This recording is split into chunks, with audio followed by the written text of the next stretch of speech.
Hello everyone, welcome back to my channel English Express. This is Monira Tasmin Moni with you. Today I will discuss about the topic period of English literature. It is the important topic of English literature. It is not only a specific student but also all. Because যদি আমরা BCS দিই তাদের জন্য এই টপিকটা খুবই important. বিসিএসে সাহিত্য থেকে কোশ্চেন আসে, দেন আমরা শুধু বিসিএস না, বিসিএস ছাড়া অন্যান্য জব সেক্টরে ইংলিশ লিটারেচার থেকে কোশ্চেন আসে। তাছাড়া যারা ইংলিশ সাহিত্য নিয়ে অনার্স করছে তাদের জন্য ইংলিশ লিটারেচার খুবই ইম্পর্টেন্ট একটা টপিক, এবং তাদের জন্য একটা আলাদা সাবজেক্টই রয়েছে ইংলিশ লিটারেচারের উপরে, history of English literature. Let's start period of English literature. Important period, এখানে মূলত আমাদের টপিকে রয়েছে 8টা পিরিয়ড। 8টা পিরিয়ড মনে রাখার জন্য এখানে একটা টেকনিক ব্যবহার করেছি। টেকনিকটা হলো ওএমআর, এনআরবি, এমপি।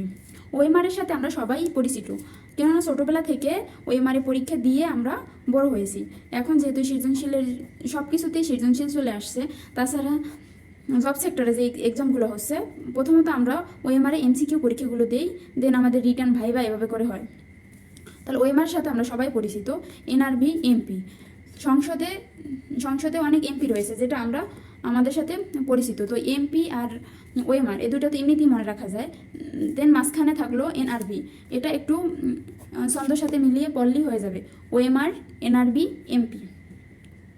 ওতে ওল্ড ইংলিশ পিরিয়ড, এম এ middle English period, then R এ renaissance period, then NRB, N এ নিউ ক্লাসিক্যাল পিরিয়ড, আর এ রোমান্টিক পিরিয়ড, বিতে ভিক্টোরিয়ান পিরিয়ড, এম এ মডার্ন পিরিয়ড, পিতে post modern period. Old English পিরিয়ডের duration ছিল 450 থেকে 1066। Then middle English period, middle English পিরিয়ডের ডিউরেশন ছিল 1066 থেকে 1500। তো 1066, এটা মিডল ইংলিশ পিরিয়ডটা। ওল্ড ইংলিশ পিরিয়ডটা শেষ হয়েছিল duke of William. Duke of William সে জয়লাভ করেছে ব্যাটেল অফ হেস্টিংয়ের যুদ্ধে। ব্যাটেল অফ হেস্টিংয়ের যুদ্ধে জয়লাভ করার মাধ্যমে ডিউক অফ উইলিয়ামের সময় পর থেকে মিডল ইংলিশ পিরিয়ডটা শুরু হয়, যেটা 1066 থেকে 1500। অনেকেই কোশ্চেন করে থাকে যে বাংলা সাহিত্য প্রাচীন না ইংলিশ সাহিত্য প্রাচীন। অবশ্যই বলবো ইংলিশ সাহিত্য প্রাচীন, কেননা বাংলা সাহিত্য শুরু হয়েছিল 650 থেকে, আর ইংলিশ সাহিত্য শুরু হয়েছে 450 থেকে। তো এদিক থেকে বিবেচনা করলে ইংলিশ সাহিত্য অবশ্যই প্রাচীন। দেন আমরা আসি রেনেসান পিরিয়ড। রেনেসান পিরিয়ড 1500 থেকে 1660। তো 1500 থেকে 1660 এখানে রেনেসাঁ হয়েছিল মূলত 1452 সালে। এটা হয়েছিল ইউরোপের দেশ ইতালিতে, ইতালির ফ্লোরেন্স শহরে হয়েছিল রেনেসাঁ। এটা রেনেসানের অনেক এক্সামে এসে থাকে যে রেনেসান শব্দের অর্থ কী। Renaissance means rebirth. রি মানে পুনরায় আবার জন্ম, এটাকে বলা হচ্ছে রেনেসান্স, রিবার্থ। এটা কিসের রিবার্থ হয়েছিল? Rebirth of learning. এখানে রিবার্থ অফ লার্নিং, এটাকে বলা হয় রেনেসান। দেন আমরা আসবো neuro classical period. Neuro classical পিরিয়ডের ডিউরেশন ছিল 1660 to 1785 অর 1798। এটা 1660 থেকে 1785 অথবা 1798 সাল। 1798 সালটা খুবই ইম্পর্টেন্ট, কেননা ওই টাইমে 1798 ওই সালে উইলিয়াম ওয়ার্ডসওয়ার্থ অ্যান্ড কোলরিজ, আমরা সবাই উইলিয়াম ওয়ার্ডসওয়ার্থ এবং কোলরিজের সাথে পরিচিত। এরা খুবই ভালো রাইটার, এবং এরা হচ্ছে গিয়ে নিউরো ক্লাসিক্যাল পিরিয়ডের। দেন তারা রোমান্টিক পিরিয়ডে কিছুটা পড়েছে। নিউরো ক্লাসিক্যাল পিরিয়ডে তারা 1798 সালে এরা পাবলিশ করেছিল লিরিক্যাল ব্যালেট। সো লিরিক্যাল ব্যালেটের জন্য 1798 খুবই ফেমাস বা খুবই important. Romantic period 1798 to 1832। Romantic পিরিয়ডটার ডিউরেশন ছিল 34 বছর, 34 ইয়ার।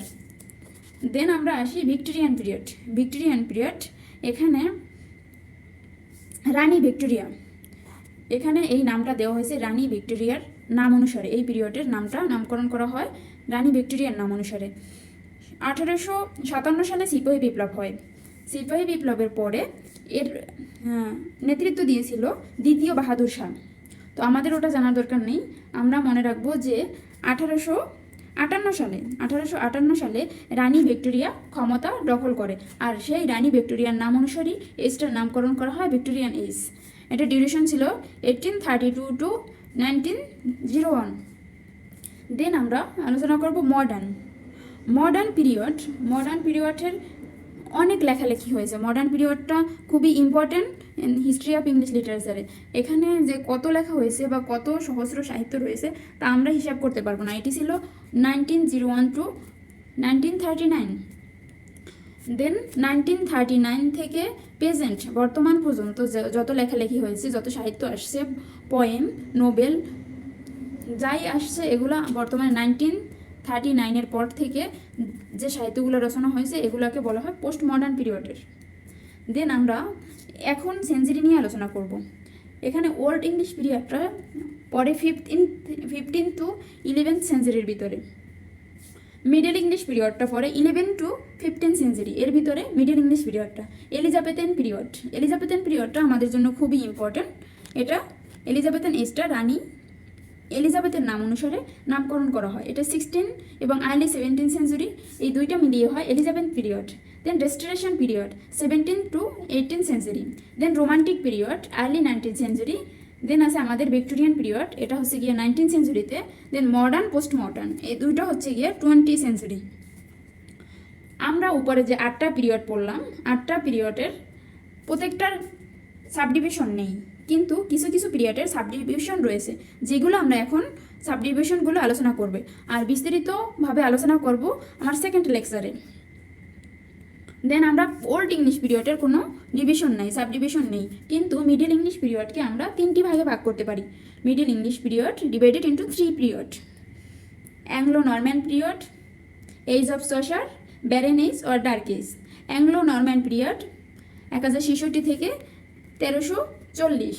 তো এখানে কি হয়েছিল, অ্যাংলো এবং নরম্যান, অ্যাংলো এবং জুট, এই দুইটা জাতি, এরা হচ্ছে গিয়ে ইংল্যান্ডের, আর নরমান ছিল ফ্রান্সের। ইংল্যান্ডের ভিতরে এবং ফ্রান্সের ভিতরে যুদ্ধ সংঘটিত হয়, এই যুদ্ধে জয়লাভ করে কারা? ফ্রান্সরা। দেন তারপর থেকে এখানে শুরু হয় অ্যাংলো নরম্যান পিরিয়ড। এখানে নরম্যানরা বিজয়ী হয় অ্যান্ড অ্যাংলোরা পরাজিত হয়, অ্যাংলো এবং জিউটরা পরাজিত হয়, নরম্যানরা জয়ী হয়। দেন তারপর থেকে শুরু হয় অ্যাংলো নরম্যান পিরিয়ড, এটা ছিল 1066 থেকে 1340। দেন আমাদের আসি এজ অফ সসার 1340 টু 1400। তো এখানে age of saucer, Geoffrey saucer ছিল একজন ইম্পর্টেন্ট রাইটার এই যুগের, আর জিওফ্রে সসারের নাম অনুসারে এই এজের নাম করা হয় age of Chaucer. Age of Chaucer তিনি ছিলেন father of English poetry.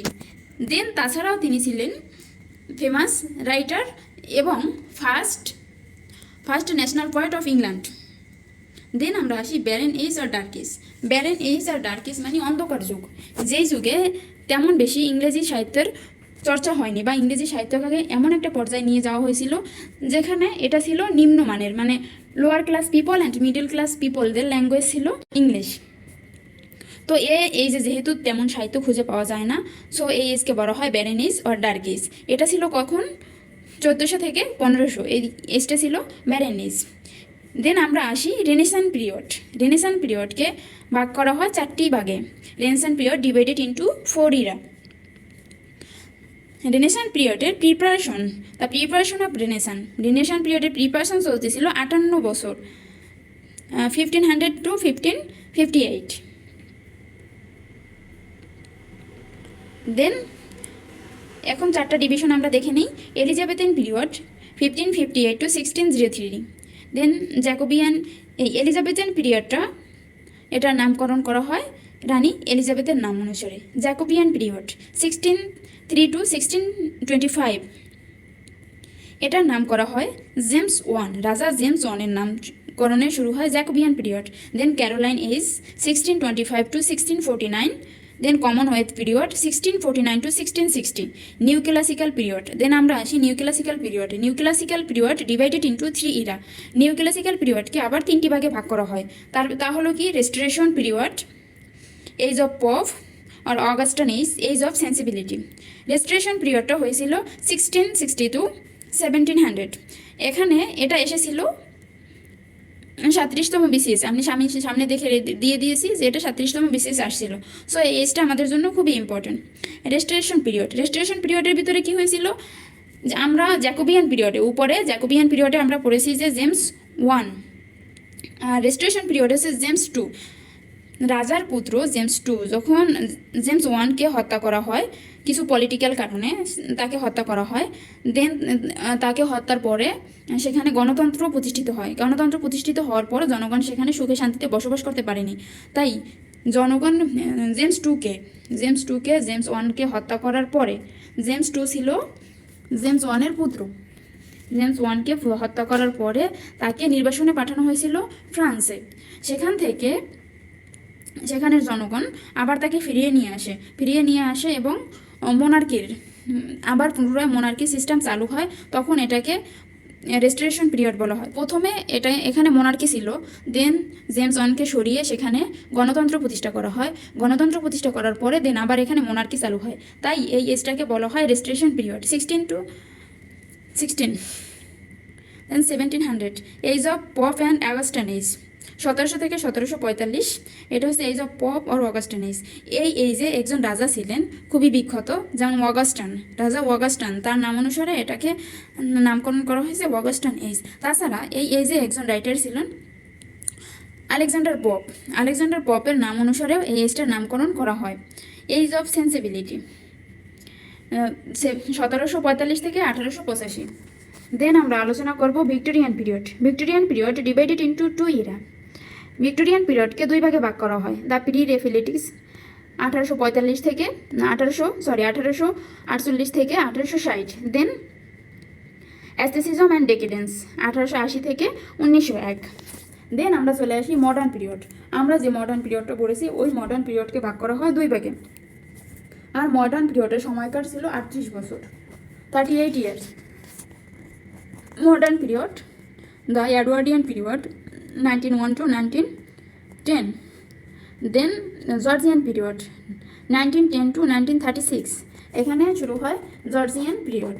R post modern পিরিয়ডের কোনো ডিভিশন নেই। তো আমরা আজকে যে বিষয়গুলো আলোচনা করলাম এটা আরেকবার দেখে নিই। শুরু থেকে আমরা এখানে এই আটটা ডিভিশনকে আমরা 8টা ডিভিশনের কয়েকটা সাব ডিভিশন দেখলাম। তার ভিতরে ওল্ড ইংলিশ পিরিয়ডের কোনো ডিভিশন নেই। দেন মিডল ইংলিশ পিরিয়ডের 3টা ডিভিশন রয়েছে। রেনেসাঁ পিরিয়ডের 4টা ডিভিশন রয়েছে। মিডল ইংলিশ পিরিয়ডের এই যে 3টা division, Anglo Norman period, age of Chaucer and dark age বা ব্যারেন এজ। তারপর রেনেসাঁ পিরিয়ডকে 4 ভাগে, Elizabethan age, Jacobean age, Caroline age, commonwealth period. Then new classical পিরিয়ডকে ভাগ করা হয়েছে 3 ভাগে, restoration period, age of Pope আর Augustine age, then age of sensibility. And Victorian এজকে 2 ভাগে ভাগ করা হয়েছে, the Pre-Raphaelites and aestheticism and decadence. আর মডার্ন পিরিয়ডকে ভাগ করা হয় 2 ভাগে, Edwardian period, then Georgian period. কিন্তু পোস্ট মডার্ন পিরিয়ডের কোনো ডিভিশন নেই, সাব ডিভিশন নেই। Thank you for watching. যদি তোমাদের এই ভিডিওটি থেকে একটু উপকৃত হয়ে থাকো বা একটু বুঝতে পারো তাহলে don't forget to subscribe. Thank you.